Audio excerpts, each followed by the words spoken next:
KCRW sponsors include A24, presenting Moonlight, a film chronicling 3 chapters in the life of a young black man discovering his identity and experiencing first love as he moves from childhood into manhood. In theaters now. Hey, I'm Josh Barrow, your new host of Left, Right, and Center. Every week, join Rich Lowry, Bob Scheer, and me for a contentious yet civilized debate of the week's big political stories, from ISIS to the U.S. economy to this 47-candidate presidential election we're having. You can find Left, Right, and Center on KCRW's iTunes page. From KCRW Santa Monica and KCRW.com, it's The Treatment.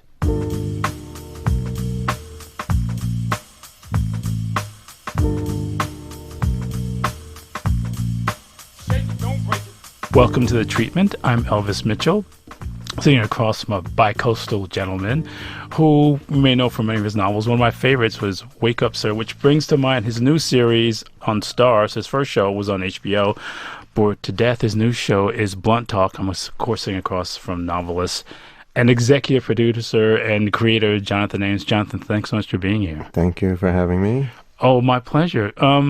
We did an event at the LA County Museum with a show and ran the first couple of episodes. And one of the things I told you I liked about what you've been able to do in these 2 shows is make both LA and New York seem like small towns, like these villages that your protagonists kind of have the run of. And I think that's a really kind of interesting, quaint feel for the shows. Well, this friend of mine, this director, said he directed some episodes of Bored to Death, and he said you kind of made everyone feel like, not that it was hard to do, like that New York was beautiful, or like that it was like our town, like out of Thornton Wilder or something like that. And I wasn't aware that I did that, but I think there is some impulse, especially with making comedies, to like kind of want to make the cities sort of feel sort of magical and maybe more benign than they actually are. It's a little bit of a fantasy.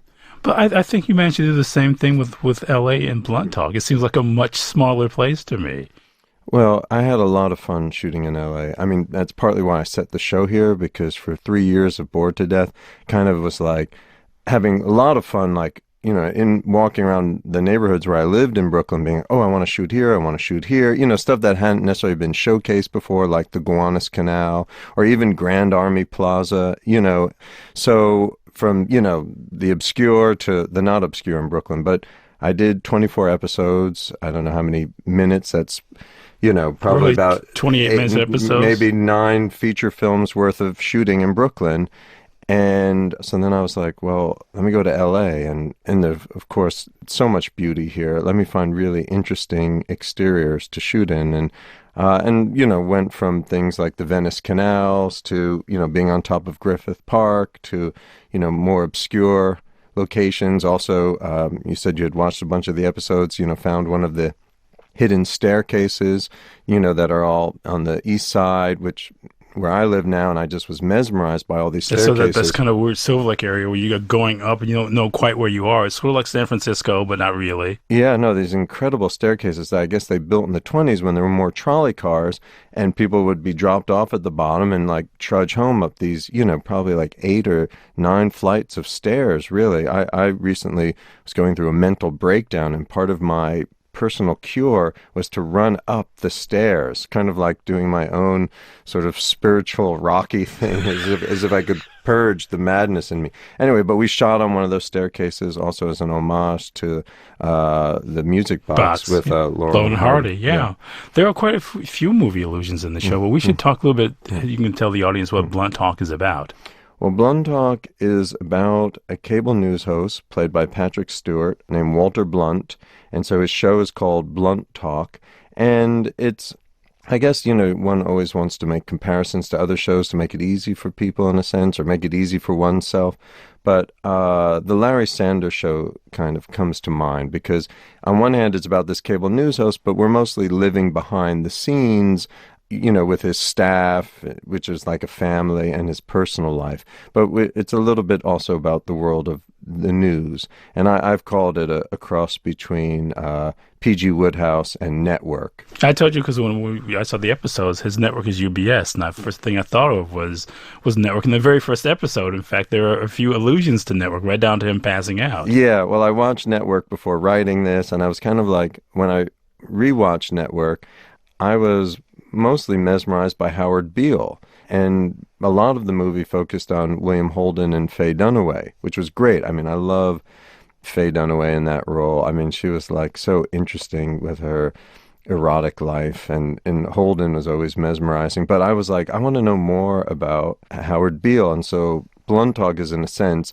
a chance to find out, if you have a newsman that's slightly cracked, what's his personal life like? Because we never got to see Howard Beale's apartment or what was going on back at his house. And so Walter Blunt is a little bit less mad than Howard Beale, but certainly in the first episode, he's kind of like Howard Beale at his apex of craziness. Then Walter settles down and we have a season and he kind of, reconstitutes himself. But yeah, I named the network UBS for people that knew Network, because kind of like, oh, here's this network yet again that's got a host going nuts, like in this alternative universe, like with DC Comics, or you know what I mean? Like this was like this alternative universe where there is this place UBS. And then of course I did have him pass out because I loved it. Like Howard Beale was always passing out. He would get so passionate, and I guess he would have like a kind of little air bubble in his brain and he would just pass out. It's the truth. My guest who's just brought in the Earth 2 UBS network to show Blunt Talk is Jonathan Ames. The show's on Starz. I guess one of the things I so like about what you do, and even as a writer, just sort of thinking about the way you deal with definitions of masculinity. Mm-hmm. And I guess I find myself thinking about that just because this show, some of the things in Walter's head go from him being in a musical to him sort of thinking about Burt Lancaster in two different guises, as a circus artist and in The Swimmer, which brings together film and literature and the most masculine man in the history of movies who happened to be a great actor. It's these ideas, and almost, if you could look back at Bored to Death, between this kind of the three leads, you had like three different, almost like the three ages of man between them. And I wonder where that comes from to you, the idea of people kind of reaching for these definitions of masculinity for themselves. Yeah, I mean, that's all very potent stuff. I don't know. So as soon as you were talking about it, I'm like, what makes a man? And then, I thought, well, I don't know what I can say on NPR. But with Bored to Death, I remember when we looked at the three guys, I once saw, that poster that you would see as a kid in science class, The Evolution of Man, and it was kind of like, it was George, Jonathan, and Ray. There were these three forms of man, and now I have Walter Blunt. I mean, I like to play around with what's masculine or not masculine. I mean, I guess, I've never read 50 Shades of Grey, but it really is sort of a brilliant title when you think about it, that there is all this gray with who we are and what we are. And so Walter Blunt dreams of Burt Lancaster, and that was just like this weird inspiration that came to me. Originally, I wanted his dream to be of Fellini's La Strada, because I'd been obsessed with this moment when the great actress who was the star of La Strada, as she drives off on the back of Zampano's motorcycle, she waves goodbye to these nuns, and I saw like her face change in just one shot from kind of this smile of a goodbye to sadness. And I was always struck by like this acting of just this one shot. And so later I had Walter Blunt do many emotions in a single face, again as an homage to her. But then he does that in the pilot. Right. So I had him do many faces because I saw in one shot so many emotions cross her face, or so I imagined. I recently rewatched La Strada and I was like, you know what? There's not quite as many emotions as I recalled. But anyway, it's still one of my favorite films of all time because, again, you have the fool, you have the strong man, and you have the innocent. And it was just such a beautiful film. So anyway, I couldn't get the rights to La Strada to have that be what he dreams. And then for some reason, I'm like, the trapeze with Burt Lancaster. I don't know why. And because Walter is like, flying through the air and losing his grip. And so the opening of Trapeze is perfect because you see Burt Lancaster flying through the air and then losing his grip and falling. And then later, I had wanted to film Patrick Stewart kind of doing an homage to the swimmer, going from pool to pool, and where he lives. I think we've set him in Pasadena, actually, and that's where his house is, where we filmed. But then, to actually get many pools and to shoot many pools would have been very difficult. So I was like, I'll just put in a clip from the swimmer and I'll get more Burt Lancaster, who is, I think, just about my favorite film star of all time. I mean, that idea of that kind of masculinity and sensitivity. I mean, somebody could do trapeze and Elmer Gantry and the leopard in the same career. Yeah, he was an incredible actor. I mean, I'm not saying anything new, but I wonder, just this issue of masculinity. I like to play with it and have it not be scary for people to have gray areas. In fact, when you said to me, I was bi-coastal. I had written this line for the Bored to Death movie that hasn't happened, but George Christopher someone was talking about Richard Antrim, played by Oliver Platt, and someone says, "My God, he's bi-coastal, bisexual, and bipolar. There's no stopping him." I like the idea of that he had these three bis, bi-coastal, bipolar, and bisexual, and he was just out of control. But I like that. If you mentioned that idea of this kind of emotional ambition that runs in your work, that people want to do and try so many things, and there tend to be these two-sides, people who act as kind of an id, and there's kind of the super ego, and that I think is always so much fun in that.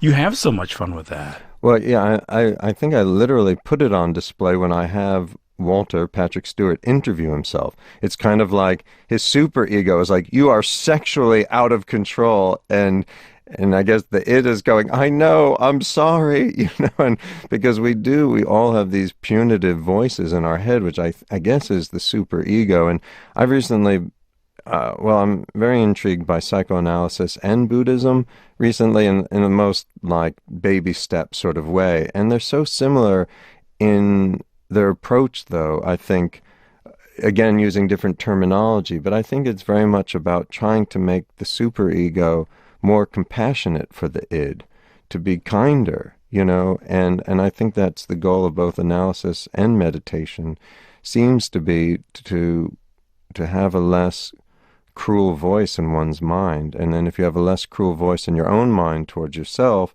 then you can show greater compassion to others.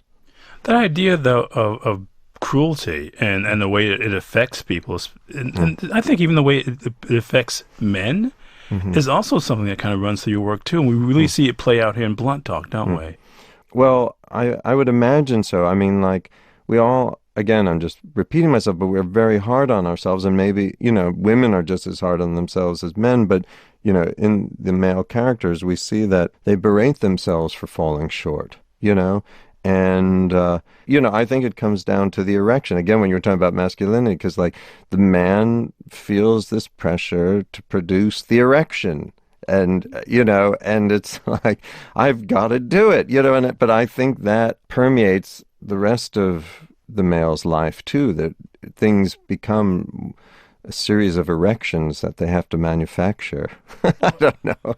It's interesting because I think, and I find myself thinking back to so much of the stuff you've done, but here, Walter's looking for a sense of mission and some kind of purity, and I think he wants, in fact, when we see him in the pilot and this part of the show, he's reestablishing that sense of mission, trying to put himself back in where that erection can do some good, figuratively speaking. Yeah, well, he says, after he really falters in the first episode and gets arrested, but sort of has been given a second chance because by collapsing on air, he gets great ratings. And so he's going to maintain his bully pulpit. And he says to Harry, his manservant, the gods have given me a second chance. I need to make the most of it. I need to be a better father to the American people and to my own children, he says.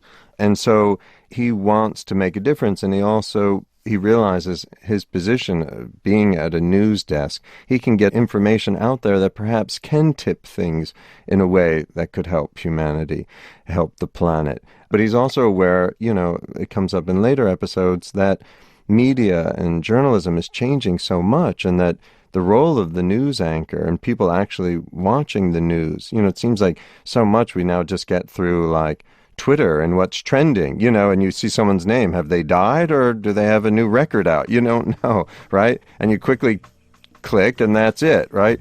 But so he realizes that, time is against him. And so he needs to seize this moment and do the best he can.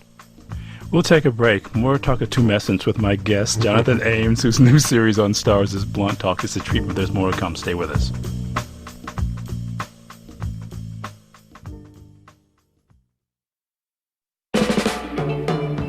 This podcast is produced by KCRW, a nonprofit public radio station based in Los Angeles. We rely on listeners like you. Support the podcasts you love by becoming a member. Go to kcrw.com/join. Welcome back to the bizarre world of the treatment. I'm sitting across from Jonathan Ames, whose new show on Starz is Blunt Talk. But I guess when we were talking at LACMA, one of the things I said was I thought that maybe Harry was imaginary just because I had just reread Wake Up, Sir. And in the pilot, we're not kind of sure if his valet is real or not. You said that was even something that other people had mentioned to you. Yeah, well, when people read the script and not even having read Wake Up, Sir, they would say to me, is Harry the manservant imaginary? Because I guess it was such an absurd figure to sort of put into this world, a guy he has one change of costume the whole season. There's some variations. I mean, at some point he has a sweater at night, kind of like Mr. Rogers, to read to Walter. But the rest of the time he's in this kind of beautiful black suit. And then I guess when he cooks, he wears an apron. When he shaves Walter, he's got a little barber's jacket. But when they have a party, he puts on a nice blazer and a turtleneck. But so I think it was just so out of place, this manservant in this, UBS Network, Patrick Stewart, Walter Blunt, it all seems very real. But wait, he's got a valet who's trailing after him at all times, who drives him, who tucks him in at night, cooks for him, So it just seems so silly that people thought maybe he was imaginary. Now, in my novel, Wake Up, Sir, I never answer the question whether or not he's imaginary. When people would ask me, I would say, well, what character in fiction is real? Because they would say to me, is Jeeves, and I name the character Jeeves, is he real? And I would say, what character, in fiction is real? And then I liked people to come up with their own answers for that. And so I did... steal and borrow from myself by putting a manservant in Blunt Talk. And I'm not sure why I did that. When you write a pilot, you kind of think, well, it's probably never going to get made. And so you kind of, you put in some of your old moves, in a sense, or some of your comfort foods or something. And writing the dialogue between a master and his manservant was just always fun for me. And so I kind of resuscitated it. And maybe I despaired that I would ever be able to write a proper screenplay for the book. And so I kind of put that relationship into Blunt Talk. But what's fun for me is the novel Wake Up, Sir. There was kind of, I don't want to use this term lightly, but there was sort of a fatwa against me in England. No, I'm joking. But I know what you mean, but you're using the name Jeeves? Well, yeah, because I had, it was such an homage to Woodhouse. Sure. And so the publisher told me they could never sell the book in England. And in fact, the Woodhouse Society here in the U.S. wrote nasty things about me in their newsletter, saying... They came to a reading of mine at Barnes & Noble. Is that why it was just published recently in the UK? Well, this wonderful publisher called Pushkin Press, stumbled across the book and said, we'll publish it. And it's done really nicely in England, and people have embraced it. But the Woodhouse Society here in the U.S., which one of their members, attended a reading of mine at Barnes & Noble, and the opening line was, Jonathan Ames has none of Plum's charm. People who are, real Woodhouse fans call him Plum. And then I was I was part of the Moth at the time, and I did some storytelling event at the New York Public Library, and this older lady said to me, I'm a member of the Woodhouse Society, and I love your book. And I said, really? Because I've heard they're against me. And she goes, I know, but I can't get any of them to read it. They just, consider it a sacrilege. So, I mean, my stuff is so light as, feather that I couldn't ever have an actual fatwa. But, so having the Woodhouse Society against me was the closest I could come to Rushdie's sort of stirring things up. Not that you would ever want a fatwa. No, but that's exactly the kind to have if you were to have a fat one. You want it from the Woodhouse Society, who will probably still like press your pants and make you scones as they were trying to go against you. Actually, that just sort of reminds me of a line I was forced to cut from Bored to Death. When George has a restaurant in season 3, I think they spot Salman Rushdie in the corner, because there was a certain point in New York where I was seeing Salman Rushdie everywhere. He just was out having a great time, and so there was some sort of line, when you've had a fatwa, when a fatwa has been lifted, you like to get out, or something like that. It was something a little bit better than that, and someone made me cut it, but. I'm glad you got a chance to use it. I'm putting it here. But you were talking about this. I was thinking one of the things that's really fun about Blunt Talk for me is that for everything, Walter is kind of a stage show. So he has a costume for everything. He has a costume for AA. He has a...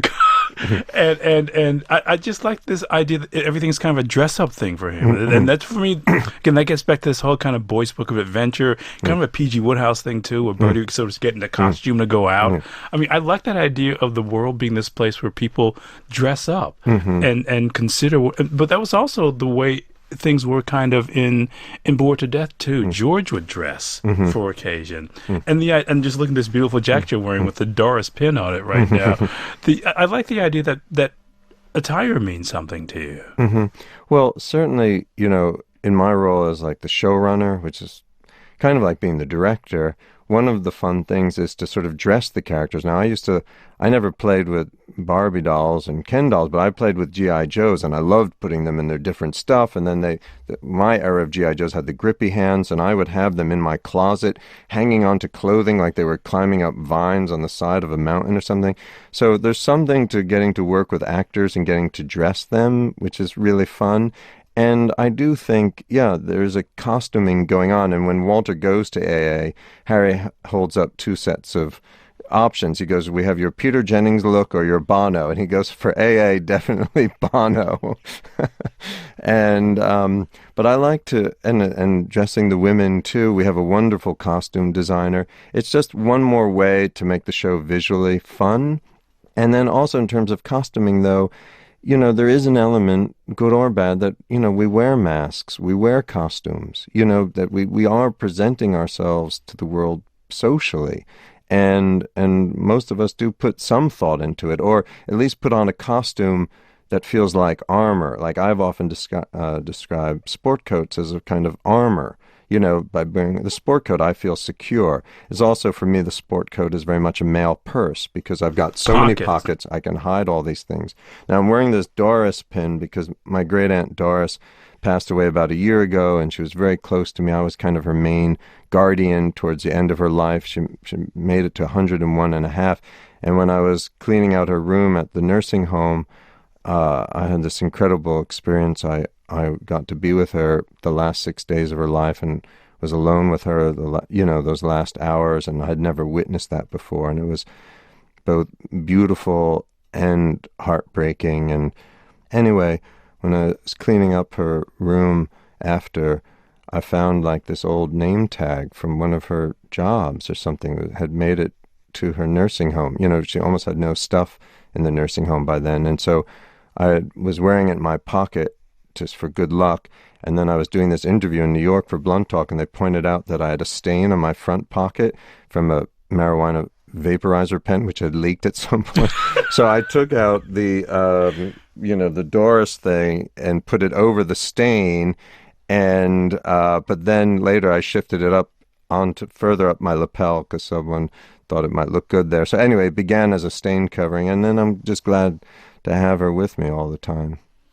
But that idea of not letting go, and that the past is something that you make your peace with, is something that runs through your work too, isn't it? I think trying to accept the past and accept one's mistakes, it's very hard. I guess one of the things I want to ask you about, I see a connection because you brought Jason Schwartzman back as a recurring character in Blunt Talk. And one of the things I like about watching both him and Patrick Stewart is they have this brio. I mean, there's so much presence, and they really throw themselves into the material in a way that just makes it, but they're not sending it up. They're completely playing it as if it were real. And that's got to be so much fun to have these two guys together these Yeah, these two. it was great. I mean, Jason is a dear friend, and I miss him even when I'm with him. You know, I just love the guy. The two times I've seen you in the past before we did the show, I saw you with Jason. Yeah, well, he's my dear friend, and Patrick is my new friend, and seeing the two of them work together, they were amazing together. And again, a film homage, and Jason has often reminded me of a young Al Pacino, which is why I used to, again, you know, costuming and playing with dolls, I began to slick his hair back in Bored to Death so that he would look like, you know, Al Pacino in, you know, the Godfather movies and stuff.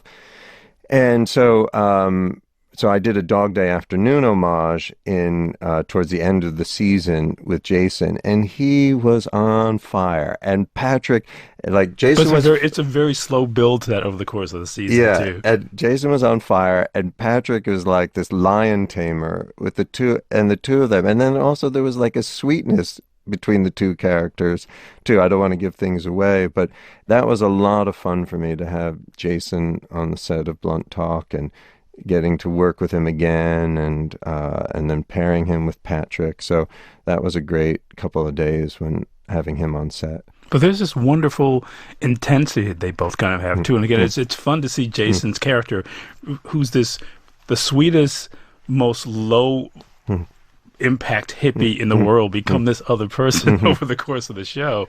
Yeah, well, that's the thing with, I think, great actors or people that, you know, jump out with. I mean, you know, now I feel like television is like film, especially with everyone watching things on HD with these big screens, you know, that the great actors, I think there's a German word, you know, there's a spirit inside them, and they're like a faucet, you know, and they're able to open up and just let it pour out of them through their eyes, through their fingertips, you know, the way they say the lines. You know, acting is so hard. It's so hard to be not self-conscious, and all the actors on Blunt Talk are incredible. Our whole cast is amazing. I mean, Jackie Weaver, Adrian Scarborough, Tim Sharp, Dolly Wells, Mary Holland, Karan Soni, Patrick Stewart, I mean, Richard Lewis, Romany Malco. I mean, these people are free. You know, once the scene begins, they are free, and it's and very lucky to have that. And then, you know, people like Jason and Patrick, you know, they have wonderful careers because they're able to let that charisma out. But in seeing them together especially, there's such a sense of pleasure these two guys get from acting, and that pleasurable feeling that acting offers them really kind of radiates out to us as viewers, doesn't it? Well, yeah, I mean, both of them, I mean, and you hear Patrick, you know, you think Patrick Stewart, Shakespeare, he loves to be other people. He loves to make believe. He loves to pretend. You know what I mean? And I guess that's the childlike quality with actors, you know, that they like to pretend. This is fun for them to pretend. Patrick Stewart is happiest when he's sitting behind that desk, reading from the monitor, pretending to be a newscaster. I mean, so he could be a 14-year-old kid who's like wanting to pretend to be an astronaut and getting a big kick out of it. Now, when I was a little kid, I used to, you know, tie a towel around my neck so it would look like a cape, and I'd go running into the woods near my house, and I felt like I was flying. Now, when I've acted, I'm very self-conscious. I'm a terrible actor. I can't free myself the way these people can. I think I was able to. I used to do a lot of live performance in New York, and there I think I could free myself. But in front of the camera, the way these people let go, that's a special gift. What a time. You have to come back. This has been so much fun. Thank you, Jonathan. Thank you for having me and letting me say erection more than once. I think I've got one now. My guest is Jonathan Ames, whose new show on Starz is Blunt Talk. The show is recorded at NPR West by Peter Stenchel. The show is mixed by Kat Yoris, edited by Blake Vite, who's the associate producer. I'm pretending to be a talk show host. It's The Treatment. To catch up on past episodes of The Treatment, go to KCRW.com or listen on your smartphone with KCRW's mobile apps, or subscribe to the podcast on iTunes, Stitcher, or wherever you listen to podcasts. The Treatment is produced and distributed by KCRW Santa Monica.